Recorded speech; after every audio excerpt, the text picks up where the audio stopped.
2, 1.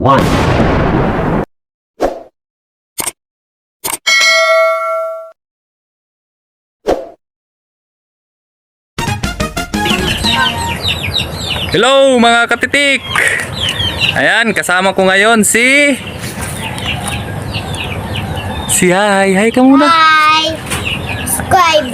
Very good, subscribe daw, sabi ni Katitik, ni Bibi Katitik. Ayan, binisita namin yung manuka namin dito. Dahil kagabi, ang lakas ng hangin dahil sa tropical depression, Aghon. Pero ayan, linisan na natin, tanggal na natin yung mga dahon ng nyug na bumagsak dahil sa lakas ng hangin kagabi. Ayan. Going strong pa rin yung white kelso natin dito mga katitik. Ayan. Matibay. Umaraw man o umulan, kahit pa nga bumagyo mga katitik. Ayan. So ayan mga katitik, samahan nyo ako. Silipin natin yung mga sisiw natin dito sa range.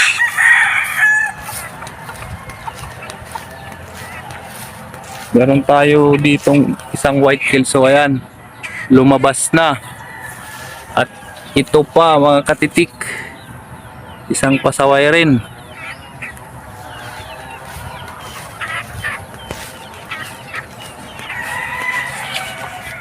Yan mga katitik, ito na lang yung mga sisiw natin dito sa range. Bali yung lalaki is 4 na lang.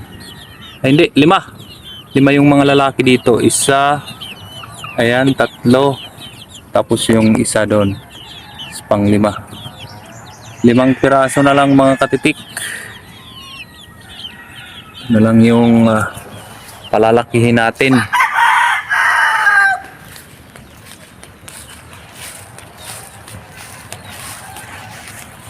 Tapos ito yung white kelso natin mga katitik.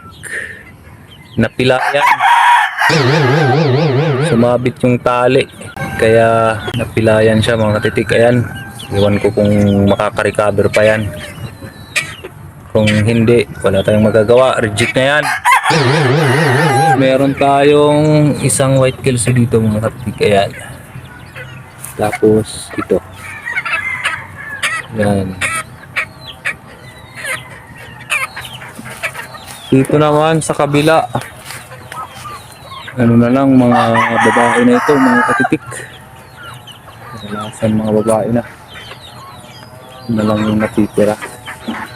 Tapos dito, meron na tayong mga pulit din mga katitik. Ayan. Meron tayong pulit na white chuko. Ito, red kelso. Dito naman mga katitik, yung baboy natin. Wow! Ayan. Meron pang kasamang white kelso mga katitik. Ayan. Pasaway na white kelso. Andun yan sa range. Lumabas. Gustong magliwaliw. So ayan mga katitik, yung update natin. Linipat natin itong mga baboy na ito. Kung nakaraang linggo, bali 1 linggo na sila dito. Ayan. Bali 14 heads ito mga katitik.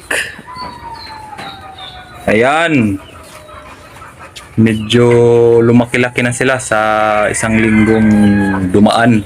Sana magtuloy-tuloy at walang problema. Bali yan, makikita natin sa ipot sa tae nila. Ayan, wala namang basa or nagtatai.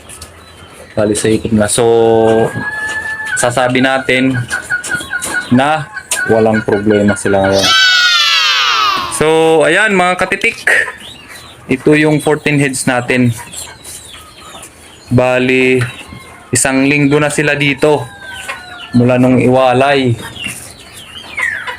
Kaya, medyo malaki-laki na sila mga katitik. Ayan.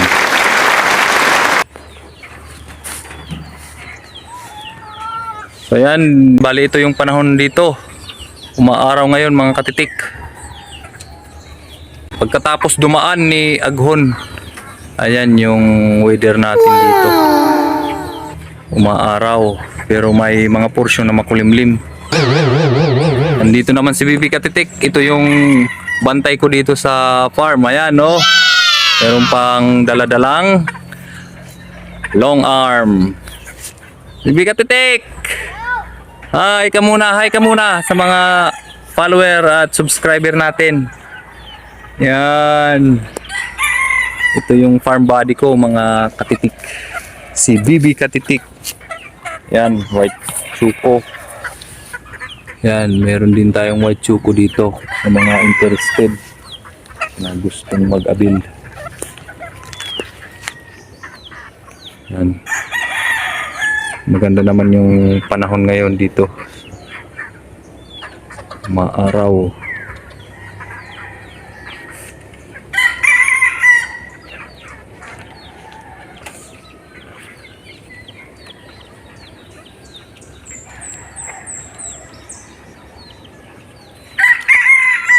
Bibi Katitik, uwi na tayo.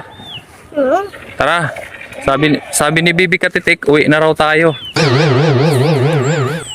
Nabuboard na siya dito kasi kanina pa kami dito. Inuna ko muna na linisin yung mga dahon ng nyog na bumagsak. Yan yung mga pulot anduhin natin. Hinayaan ko munang gumala sila dito.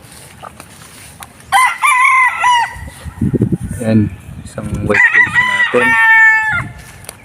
Saka yung tornado hatch natin, yung pure tornado hatch natin, mga katitik. Ayan.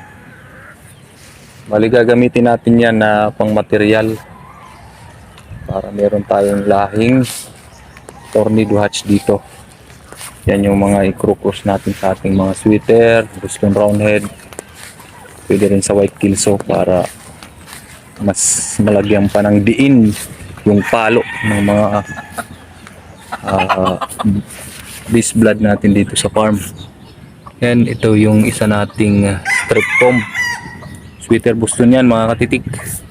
Bullstag. Yun nga, kanina pinakita ko yung puti na pilayan. Tingnan natin kung makarecover pa yun, mga katitik. Kung hindi, yun nga, yung sabi ko kanina, wala. Re-reject natin yan. So, ayan mga katitik. Hanggang dito na lang. Bye-bye.